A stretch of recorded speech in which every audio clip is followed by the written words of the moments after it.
This is the business black book where billion-dollar empires are built and collapse. One man borrowed over $80 million from 9 of Canada's most powerful banks simultaneously, and not one of them knew about the other. Let that settle for a moment. 9 banks, $80 million, one lawyer, and a stack of documents so convincingly fake that they fooled the entire Canadian financial establishment for nearly a decade. But here is what makes this story different from every other fraud you have ever heard about. This man was not a con artist in a cheap suit operating from a burner phone in a basement. He was Julius Melnitzer, one of the most respected, most decorated, most feared corporate lawyers in Canada, partner at a prestigious law firm, friend to judges, trusted by CEOs, admired by colleagues. The kind of man banks did not audit, because men like him were never supposed to need auditing. And that was precisely the trick. But we are getting ahead of ourselves, because before we talk about the collapse, we need to understand the illusion. And the illusion Julius Melnitzer built was nothing short of architectural. London, Ontario, the 1980s. If you had walked into any room in that city where power was being discussed, Julius Melnitzer was probably already in it. He was brilliant in the courtroom, ruthless in negotiations, the kind of lawyer you called when everything was on the line and losing was not an option. His firm, Cohen Melnitzer, was a heavyweight. His name carried weight that most people spend entire lifetimes trying to accumulate. He drove the cars, he wore the suits, he lived in the house. From the outside, it looked like the natural reward of extraordinary talent, and people believed it, because why wouldn't they? But here is the first thread I want you to hold on to. Because the most dangerous illusions are never the ones built by strangers. They are the ones built by people you already trust. People whose success you have already validated in your own mind. Julius Melnitzer understood this better than almost anyone alive. And somewhere in the late 1980s, he made a decision that would eventually detonate everything he had built. He started to gamble heavily, not at a casino, in the stock market. And the market did what the market always eventually does to people who treat it like a guaranteed ATM. It took his money, then it took more, then it took everything he had and started sending invoices for the rest. But Julius Melnitzer was not the kind of man who admitted he was losing. Men like him did not lose. Men like him solved problems. And so he opened the black book. On page 1 of the ledger, we find a trick called collateral fabrication. Here is how it works in plain language. When you want to borrow money from a bank, they want security. They want to know that if you cannot pay them back, there is something of real value they can take instead. A house, a business, stocks, assets, something tangible, something real. Julius Melnitzer had assets, legitimate ones, shares in a company called London Life. Real shares, real value, but not nearly enough to cover what he needed to borrow. So He did something extraordinary in its audacity. He forged the certificates, not crudely, not carelessly, with the precision of a man who had spent decades understanding exactly how legal documents are structured, exactly what bankers look for, exactly what makes a piece of paper feel authoritative. He inflated the number of shares. He created certificates that looked indistinguishable from the real thing. And then he walked them into banks. Not one bank, not two banks, 9 banks. And this is the part of the story the banks would rather you forget, because the fraud was not just his, the failure was systemic. But that is not even the real story yet. Let us talk about scale, because at its peak, Julius Melnitzer had borrowed somewhere between $80 and $85 million using fraudulent collateral. $85 million. Spread across institutions including the Bank of Montreal, the Toronto Dominion Bank, the Canadian Imperial Bank of Commerce, the Royal Bank, the pillars of Canadian banking, the institutions that Canadians trusted with their mortgages, their savings, their futures. All of them deceived. All of them simultaneously. And every single loan being used to cover losses from the last one, to pay interest here, to plug a gap there, to keep the illusion alive for just a little longer. Sound familiar? It should, because this is the architecture of almost every great financial fraud in history. It is not a heist. It is a tread mill. You are never stealing and escaping. You are stealing just fast enough to keep from falling off the back. And Julius Melnitzer ran that treadmill for years. His colleagues at Cohen Melnitzer had no idea. His partners trusted him implicitly. His clients saw only a commanding, confident, brilliant legal mind. Judges knew him. Senior business figures counted him as a peer. He was embedded so deeply in the establishment of London, Ontario, that questioning him would have felt not just rude, but almost absurd.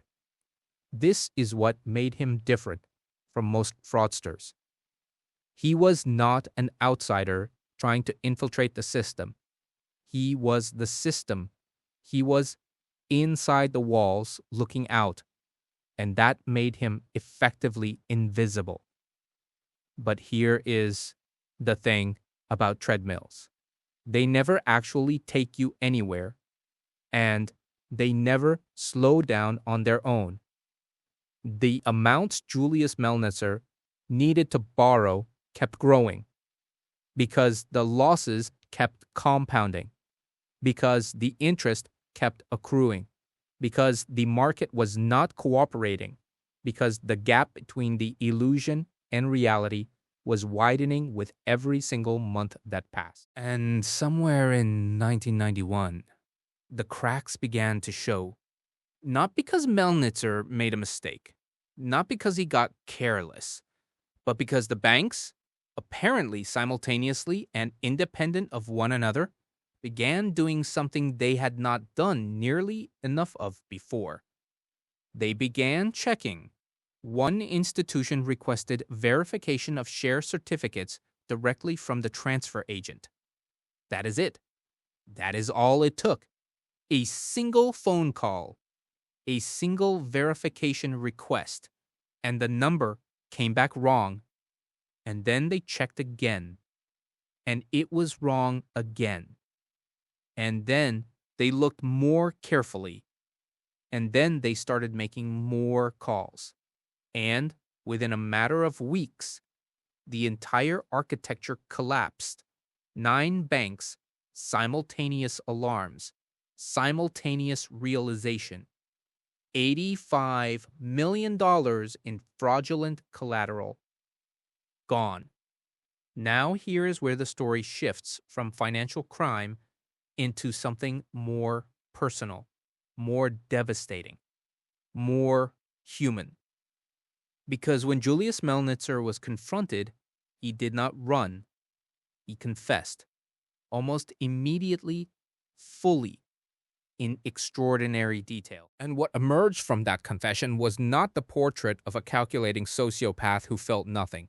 It was something far more unsettling. It was the portrait of a man who had been drowning in silence for years, a man who had constructed an identity so perfect, so invulnerable, so immune to failure, that he had become psychologically incapable of admitting he needed help. The fraud was not just about money, it was about fear. Fear of being exposed as less than the legend he had become. Fear that the moment he admitted weakness, everything, the career, the reputation, the relationships, the identity, would evaporate. And so he did what brilliant, cornered, terrified people sometimes do. He manufactured a reality where weakness did not exist. The betrayal hit his colleagues like a physical blow. His law partners had trusted him with their professional lives. Their names were on the same door as his. When the fraud became public, it did not just destroy Julius Melnitzer. It devastated the firm.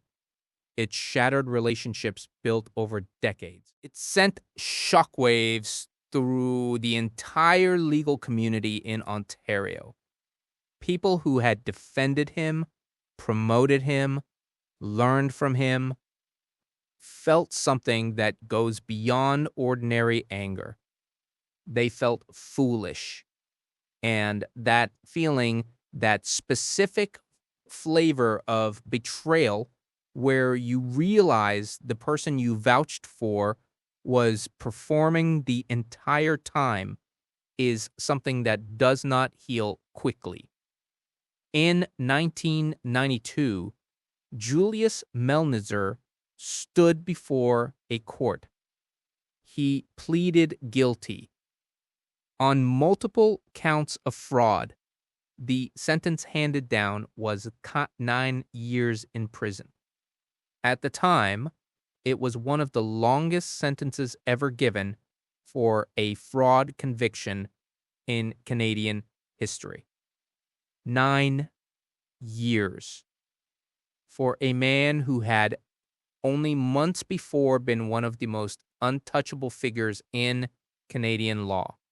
The fall was not gradual. It was vertical. He was disbarred. Immediately, completely, the career he had spent 30 years building erased in a single administrative decision. The assets were seized, the properties liquidated, the life dismantled piece by piece, and the Canadian banking system found itself in the deeply uncomfortable position of having to explain to shareholders, to regulators, and to the public how 9 of its most sophisticated institutions had been deceived by one man with a photocopier and a reputation. He ultimately served less than the full 9 years, but the sentence was not really the point. The point was what the conviction represented. Because Julius Melnitzer was not a ghost, he was not a mystery figure operating in the shadows. He was known, he was documented, he was present at every important table, and yet nobody saw it coming. Now, here is the lesson the banks learned, and here is the lesson they would very much prefer you not think too hard about. Reputation is not verification. Status is not due diligence. The most dangerous assumption in any financial relationship is the assumption that someone does not need to be checked because of who they appear to be. Julius Melnitzer did not exploit a technical loophole in a computer system.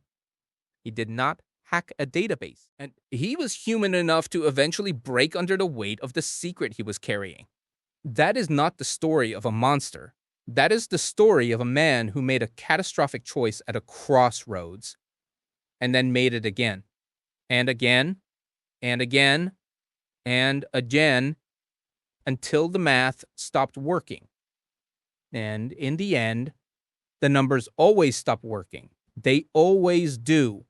And with that, the Black Book closes. Subscribe, and we will open the next page soon. He did not need sophisticated technology. He exploited deference, the deeply human tendency to extend trust upward, to assume that people who have achieved great things must therefore be operating with integrity, to believe that someone with that much to lose would never risk it all. But here is the final contradiction that I want you to sit with. He did have everything to lose, and he still did it. Not because he was reckless, but because the alternative, admitting failure, asking for help, stepping down from the pedestal, felt more catastrophic than the fraud itself. This is what high-status financial crime almost always looks like up close. It is not greed in the simple sense. It is a man or a woman so consumed by the performance of success that they cross every line rather than break character. The fraud is not the cause. The fraud is the symptom. The cause is an identity built on a foundation that cannot tolerate cracks. And when cracks appear anyway, the only options that feel available are cover-up or collapse. Julius Melnitzer chose cover-up for years, and then he got collapse anyway. He eventually wrote about the experience. He rebuilt, in some limited form, a professional life as a legal commentator. He spoke publicly about what happened and why. Whether you view that as redemption or as performance depends on what you believe about human nature. But what cannot be debated is what the case left behind. It changed how Canadian banks verify collateral. It exposed catastrophic gaps in cross-institutional communication. It forced a reckoning with the culture of deference that had made the fraud possible in the first place. And it sent a message that the establishment did not want to send, but could not avoid. That the most sophisticated fraud does not come from outside the system. It comes from the people the system trusted most. Julius Melnitzer borrowed $85 million on a lie. He built an empire of debt on the foundation of a reputation he had legitimately earned and then systematically weaponized. He was brilliant enough to deceive 9 institutions simultaneously.